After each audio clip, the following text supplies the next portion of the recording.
You're listening to an archived Cabral Concept podcast. After listening to this show, check out the most up-to-date podcasts available at stephencabral.com/podcasts or search directly on iTunes. And now, welcome to the Cabral Concept, where board-certified naturopath and integrative health practitioner Dr. Stephen Cabral shares how he was diagnosed at the age of 17 with a life-altering illness and given no hope for recovery. It was only after studying and traveling all over the world did he discover how to combine ancient Ayurvedic healing practices with state-of-the-art naturopathic and functional medicine to fully rebalance the body and re-energize it with life. It's time to discover how to get well, lose weight, and finally feel alive again. And now, here's your host, Dr. Stephen Cabral. Total Wellness Tuesday episode, where we are going to be blending two of my favorite forms of Eastern-based medicine that have been around for thousands of years. One of those forms borrowed from another form a few thousand years previous to it, but when we look at how they integrate it with their society and their culture, they use different words and different phrases, yet they say the same exact thing. This has happened over and over through the millennia in our cultures all around the world. But if you look at it, if you really begin to break it down, I believe that you find more similarities than you do differences as long as you keep your mind open. This is why I believe it's critical to not have any deep dogma that doesn't allow you to integrate in all forms of natural healing. So when I speak about this, I always say that it's not a bad thing that we have conventional medicine. It's actually a very good thing, because what happens is when people allow that rain barrel to overflow, and they are actually in a disease-based state that is life-threatening, at that point, you actually can get benefit in the short term from working with your conventional medicine-based protocols. Or if it's very severe and you have to go to the hospital, well, I'm very happy that we have that, right? But what I'm looking at is this. None of these things, for the most part, had to happen. 95+% part of all dis-ease in the body. We know that now because we can only attribute 5% or so maximum to genetics, as well as to innate or inborn rare genetic abnormalities. Now, you might say, well, I have genetics that predispose me to Hashimoto's or predispose me to rheumatoid arthritis. And I'll say, absolutely, and so do I. So do a lot of other people. There's no doubt about it. Everybody has an Achilles heel. I'm not saying that. What I'm saying is you don't need to live with that. That's not something that you have to have in your body as a part of you, and I certainly don't want you to identify as that dis-ease. So what I want you to realize is that we all have genetics that predispose us to something, but we do not have to allow the manifestation of our genes, which is called epigenetics, to actually transpire. And if this is the first time hearing this, please do go back, check out my different shows on genetics, on epigenetics, and how we begin to realize that these are things that are based on lifestyle. Now, remember, people think when I say that, I mean I'm coming down on you, that you've done something wrong. I don't necessarily mean that at all. I mean that just like myself, we weren't given the playbook when we were a child on how to live a healthy life because our parents didn't have it, and probably our grandparents didn't have it, or they simply went along with cultural norms. So, for example, most people didn't eat junk food in the early 1900s, and certainly not before that, because it wasn't available. And then all of a sudden, we get refrigeration, we get more processed food in the 1940s and 1950s. By the 1960s, it's beginning to flourish. It's still a little bit more expensive, so not as many people are buying it. By the time we get into the 70s, well, there we go. There's plenty of all of that processed food everywhere, from soda to candy, et cetera, et cetera. And of course, it only gets worse every year because now it's not just processed, but we're adding in what? Well, we're adding in all of these fake sweeteners. We're adding in red dyes, blue dyes, yellow dyes, and all of the man-made toxins, which have really, again, began to flourish after the year 1940, 1950. If we begin to look at that, I see a true decline decline in our society. I did a podcast on what are the predominant diseases in 1900, and then I did the predominant diseases in the year basically 2000. You'll see that cancer and heart disease, they weren't the predominant killers like they are today. So I want us to begin to understand within 100 years, we've completely dismantled our health in our society. So all of these things about all these technologies going to help people live longer, et cetera, et cetera. Well, here's the thing. We've been working on them, and right now, our children are going to be the first generation to die younger than their parents. That's what it said. That is not a good thing, right? That is not a good thing. That means with all this technology, with all these things that we give to kids, et cetera, it's not helping anybody live longer. And if anything, I would say people are only getting sicker because the statistics back that up. What we're seeing is that more and more people have autoimmune-based issues. More and more people are on medication. There's more people overweight. So really, what are we doing with all of these medications? What if we began to actually work backwards? What would we do in the 1900s? And this podcast is getting a little sideways, but I'll get back into our Eastern-based medicine in one moment. But here's the thing. We moved our bodies more. We ate more of a whole food diet. We slept in more of a circadian rhythm because we didn't have all these electronics. So again, get back to right living. The traditional naturopaths based their practice on right living. They used the de-stress protocol, right? I didn't teach it to them. They taught it essentially to me. Like I just formed these things from all different forms of medicine. That's it. The ideas that I bring you are from across the globe. I studied all over the world, and I did that to gain perspective. I had very little perspective in my little Medford upbringing and my Boston living after that, and in between that, Providence, Rhode Island. So I went out there to say, let me gain perspective besides all of this conventional medicine that I'm surrounded in Boston. One of the biggest and best cities in the world. If you have anything wrong with, we have one of the best eye, ear, nose, and throat, vision-based hospitals. I don't know why it's not coming to me right now. We just have great hospitals, great doctors here. And again, there are great doctors all over the world, so don't get me wrong. But it's proven that this is an epicenter for that, right? We've got Cambridge, Massachusetts. We have Boston, Massachusetts. They're right across the Charles River from each other. We've got biotech firms everywhere. It's great. It's great for that part. However, let us not forget what got us here in the first place. People were living a long time. Don't let anybody fool you. People were living a long time in the 1800s and 1900s as well. You'd see life expectancy a little bit less. That's true. And that is because there was a higher infant mortality rate. Don't let anybody sway you from that. People were living into their 80s, 90s and beyond as well. And then there were also things that now are easily curable, which we're happy about, right? We are happy about sanitation. We're happy about washing our hands. We're happy about a lot of different things which are helping people live longer and not spread as much sickness. Okay, so what do I want to share with you today? Well, it's this. It's that we have to get back to the philosophies of traditional Chinese medicine, Ayurvedic medicine, and ancient Greece. Okay, and this goes back to Egyptian medicine as well, which is very similar to ancient Greece. So I want to share with you, I haven't talked too much about ancient Greek medicine before, but you probably heard the name Hippocrates. Well, before him, so it didn't start with Hippocrates, but Hippocrates really made something a little bit more approachable from the general Greek-based society. And it's something called the four humors, or the concept of humors. Now, when you hear humors, you might say, well, what does that have to do with comedy? Like, that's what I thought the first time I heard it. But the humors actually deal with human behavior. And it actually deals with human chemistry. And so this is super interesting because it's why when I go back to, and by the way, where do they get this from? Ayurvedic medicine. It goes back to the three doshas. I'll explain how they all interweave together.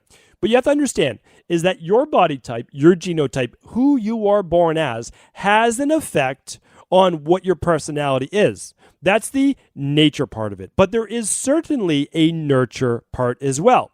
Are you the oldest born? Are you brought up in a way where your voice seems to matter? Or did trauma happen? There's so many things that go into this, so don't think that I'm brushing that aside. I'm not. What I'm saying is there's two parts to us, and that is why I tell people all the time, you cannot take all of these Ayurvedic quizzes online. They will not give you your proper dosha. It is too much swayed towards mental mindset emotion. You want to look at your physical structure first. Your physical structure is who you are. It is part of your genotype, and it is difficult. Well, it's not difficult. It's impossible to change. Now, can you sway it? Can you become a Kapha body type who is more in a Vata-based state? Absolutely. And can you become a Kapha-based state if you're a Vata? Sure. There's no doubt about that. That's called your phenotype.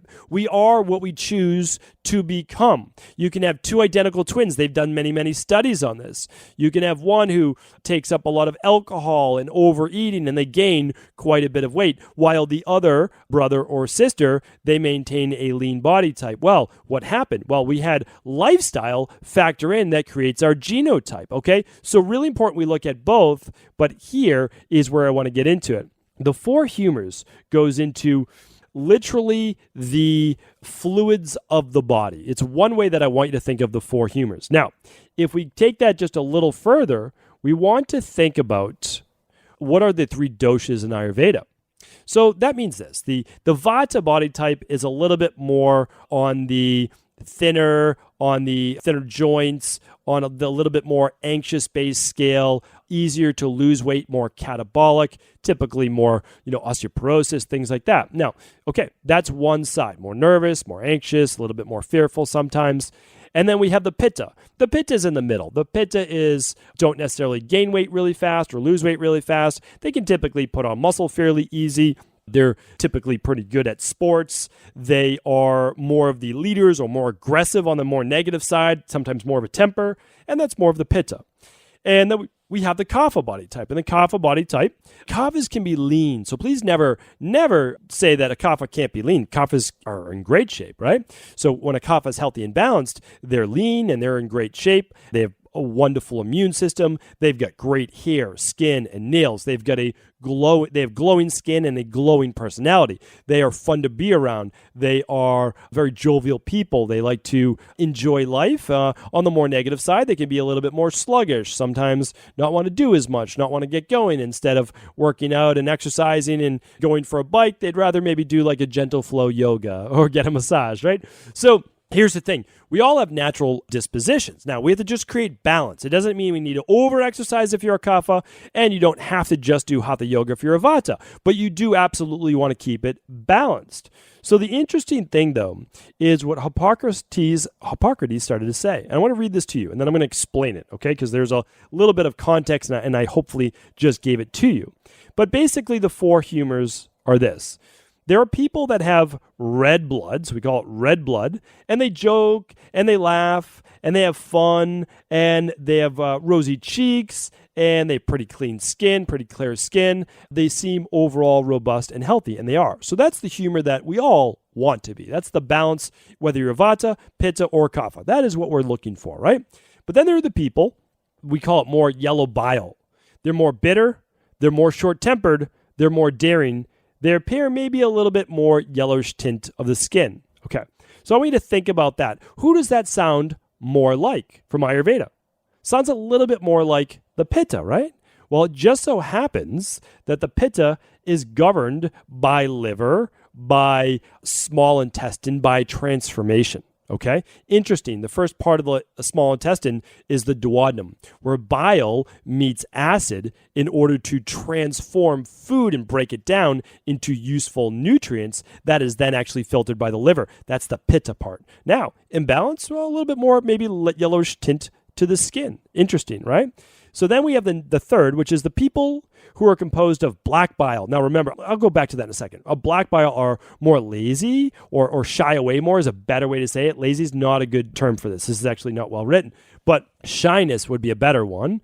Anxiousness, fearful, and sickly. That is a better way to state this. Now, they typically have more of a darker complexion. Sometimes more of a darker under eye. Sometimes more of like a ruddy or dark, more of a darker complexion, not for natural skin tone, keep in mind, but more of a rougher skin tone, maybe even a little bit more drier skin, a little bit more worn. And what we look at that for that would be more of the vata. Here's why. When you see darkness, so you see maybe some darkness under their eyes, or you see some, and again, let me just give a little aside on that. Some people are naturally going to have circles under their eyes, okay? They just naturally are because of how the blood vessels form, because of the certain thinness of their eye, because of the shape of the eye. And you'll often see this with the vata body type. You'll almost never see it, almost never, 9 out of 10 times you will not see it with a true Pitta body type. They have a smoother skin face. They have pronounced cheekbones. They have a smaller nose, sometimes a little bit more upturned. They have a little bit more of a square jaw. Almost never, you could have them not sleep for a week, and they almost never get circles under their eyes. I'll talk about that in a future show. Now, more of the Vata-based body type, they can also be prone to a little bit more poor blood flow in the sinuses, a little bit more congestion. Why? The nose shape is typically a little bit more, there's sometimes a bump to it, or it's a little bent, or it's a little longer. That's more of the vata. They don't get as much oxygen into those tissues. Therefore, they sometimes have, which is a lack of that blood flow or stagnation under the eyes. And it doesn't mean that they necessarily have kidney problems, and it doesn't necessarily mean that they have terrible allergies, although that can be part of it. But just keep in mind, there is a genetic component to this. My oldest daughter, no circles under her eyes. My youngest daughter is a little bit of that dark, we call it the Mediterranean look under those eyes. I have that. My mother has that. One of my brothers does not have it. My father doesn't have it. So it's part of that is genetics, right? Some of it is. So I'm not discounting that. Okay, but that darkness or that kind of dryness is associated with vata. Vata is based in the colon in Ayurveda. So sometimes when people are constipated and the stool is dry, we call that a vata-based disorder. Not enough food in the diet, not enough bulk, not enough liquid. There are many different reasons. Not enough magnesium to keep that body and the peristaltis moving. All right, the last humor is this, and it is phlegm. So those who have phlegm are said to be a little bit weaker in spirit or energy or in chi. They're sometimes more forgetful, and they oftentimes have white hair. Now, I don't necessarily know if I agree with the white hair part, because that can happen absolutely with the vata as well due to stress, lack of zinc. Well, it's anything that creates melanin in the hair itself. So there's a lot that goes into it: zinc, copper, vitamin C, collagen, all the things that we need for good, healthy, strong hair. But of course, I would say most people, I don't know anyone that hasn't gotten gray hair or white hair throughout their life. But the problem is, if it starts in your 20s, then it is absolutely related with deficiencies, okay? In traditional Chinese medicine, they called it a qi-based deficiency. That was actually kidney-based. That actually translates to zinc and copper and other things need magnesium for the hair. But if you start to get gray hair in your 40s and beyond, that's not necessarily abnormal. It's really not. We lose a little bit of that melanin. There is a little bit more of that catabolism coming on. I'll talk about that in a moment, though. Okay, so what I want to say is this. Where's phlegm? What is phlegm all about? Phlegm is associated with the kapha. Okay, it's associated with more in the stomach-based area, the upper respiratory, lungs, stomach, all of the phlegm is associated with kapha. Well, kapha just happens to be sometimes a little bit more forgetful. Sometimes they are, again, a little bit more sluggish. They are a little bit more laid back, not as quick to, get up and move, not always the leaders of the pack. And there's nothing wrong with that. And also, keep in mind, that's just your genotype. Phenotype-wise, maybe you are the oldest born. Maybe you were not listened to as a child, and maybe you are now the leader. Great. Again, not judging, none of that matters to me.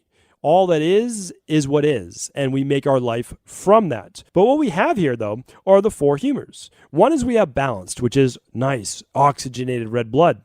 And then we have a little bit more of the aggression, a little bit more of the quick to anger. That's the pitta, right? What do they call it, though, in the four humors of ancient Greek medicine? They called it, that person's has a little bit more yellow bile, right? And then what do we call the Vata type, which is going to be a little bit more shy or anxious or maybe drawn away. Okay, we call that a little bit more of the black bile. And then the last part what do we call the kapha, who's a little bit more congested, a little bit more sluggish, a little bit more slow to get going? Well, we call that the phlegm, or kind of that whitish layer. So we basically have red, yellow, black, and then the white for the phlegm. So when we look at this now, we can see the 4 humors. We can see how they affect the personality when the body's imbalanced. But I want you to keep in mind this, because this was my important point on all of this. The body has a natural tendency to shift towards our predisposed genotype or dosha or humor, okay? The nice thing is this. If we can begin to recognize the slide, whether in our mental output, our emotional manifestation, or our physical, we can begin to take action right away. So whether you're there right now or you can begin to see yourself slide, I want you to use this information and I want you to understand where you slide to.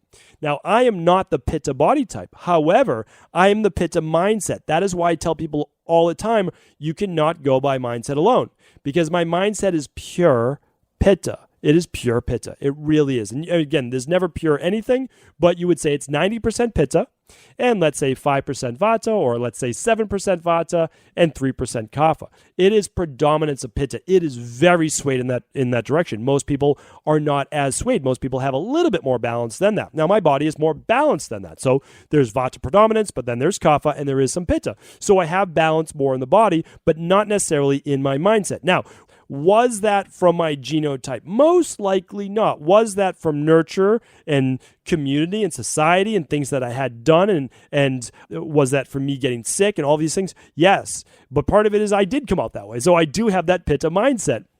So when we look at this, we say, okay, what do I have to guard against? I have to guard against stress for me. And you need to look at all the things that you have to guard against. Maybe you have to guard against being a little bit too sluggish and being a little bit too reclusive or being a little bit too shy sometimes. Just catch that and be able to just slowly work on it. I have to work on stress because for me, stress then leads to too much aggression and too much anger. And so I've worked on these things since I began to recognize it, which is my very early 20s. And I began to really get a hold of it by my later 20s. And then I feel like I mastered it. I never master anything in my life. I'm a constant student, constantly working on these things. But my early 30s, I said, I get it. These are my triggers. These are my hot buttons. So what I need to do is set up a lifestyle as well that allows me to be the best version of me, because I know my weak points. So instead of trying to work on my weak points, I need to also assess what happens. How do I slide into that? How can I make my life a little bit more balanced? And also, how can I recognize things for what they are, which is what I spoke about yesterday. Hopefully you tuned into yesterday's Mindset and Motivation Monday. So the reason for today's show is a couple reasons. One is to understand that all forms of medicine are correct. And also understand that most forms of medicine originated out of Ayurvedic medicine, and we do want to respect the nature of our bodies, which is what Ayurveda is all about. We are born with a unique body. It is part of a body type that will serve us for life as long as we recognize that we are an individual, that we are a little bit different than others, but that does not mean that we can't live the life and have the body that we want. It will absolutely work for you. You can heal that body, you can get it back into balance, and that's what it's all about. So thank you so much for tuning into today's show. Hopefully it was helpful. And if it was, please do feel free to share this show with anyone you believe it could serve. I want to sincerely thank you for your support of this podcast. I couldn't do it without you, and I mean that. I truly do. I also want to make sure you knew that we now have multiple ways for you to find your answers to the most difficult health, wellness, weight loss, and anti-aging questions. You can find podcast-specific topics like thyroid, adrenal, hormones, sleep, digestion, Ayurveda, and many more at stevencabral.com/podcasts that will then link you to your favorite Apple, Spotify, and other podcast players. Plus, all new podcasts and weekly exclusive video content is being added to our YouTube channel at youtube.com/Stephen Cabral. And that's Stephen with a PH. Head on over and subscribe so that you don't miss any of the exclusive content. Lastly, if you've ever found any of my podcasts or books to be helpful, I would really appreciate it if you could leave a review on iTunes or your favorite media player for the podcast. Rating and subscribing to the YouTube and podcast allow me to reach more and more people and help spread my mission of healing throughout the world. Thank you again for being a part of this movement.